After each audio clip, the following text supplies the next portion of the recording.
తెలంగాణ అంటేనే త్యాగాల గడ్డ, పోరాటాల అడ్డా అని చెప్పారు బీఆర్ఎస్ వర్కింగ్ ప్రెసిడెంట్ కేటీఆర్. నాటి సాయుధ రైతాంగ పోరాటం మొదలు 1969 ఉద్యమం, కేసీఆర్ పోరాటాన్ని తెలంగాణ చూసిందన్నారు. రాష్ట్రంలో మరోసారి సంక్షేమం, అభివృద్ధి రాజ్యం రావాలన్నారు. నియంతృత్వ పోకడలు లేని ప్రజాస్వామ్యం కోసం పోరాటం చేస్తూనే ఉంటామన్నారు కేటీఆర్. హైదరాబాద్ తెలంగాణ భవన్లో జరిగిన సెప్టెంబర్ 17 వేడుకల్లో పాల్గొన్న కేటీఆర్ జాతీయ జెండాను ఆవిష్కరించారు.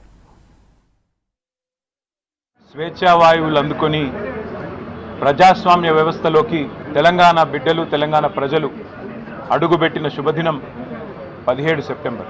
కొంతమంది విమోచనమని, మరికొంతమంది విలీనమని, ఇంకొంతమంది విద్రోహమని రకరకాలుగా అనవచ్చుగాక, కానీ తెలంగాణ సాయుధ పోరాటంలో ఆనాడు వేలాది మందిగా, లక్షలాది మందిగా పాల్గొని వేలాది మంది అసువులు బాసి ఆనాటి రాచరిక వ్యవస్థకు వ్యతిరేకంగా పోరాడి మనకు ఇవాళ స్వేచ్ఛా వాయువులు వచ్చినాయంటే ఆనాటి అమరవీరుల త్యాగాలు మనందరికీ ఆదర్శం.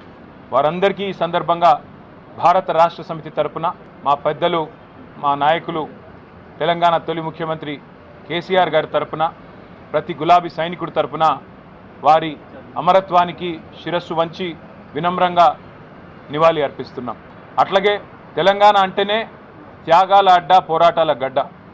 సాయుధ పోరాటం నుంచి మొదలు పెడితే తొలి దశ తెలంగాణ ఉద్యమమైనా, ఆ తర్వాత కేసీఆర్ గారి నాయకత్వంలో జరిగిన మలి దశ పోరాటమైనా, ఇవాళటికి కూడా ఈ నియంతృత్వ కాంగ్రెస్ ప్రభుత్వానికి వ్యతిరేకంగా జరుగుతున్న, ఈ ప్రజా కంటక కాంగ్రెస్ ప్రభుత్వానికి వ్యతిరేకంగా జరుగుతున్న పోరాటమైనా, దానికి ఆదర్శం, దానికి బీజం పడ్డది తెలంగాణ సాయుధ పోరాటంతోనే.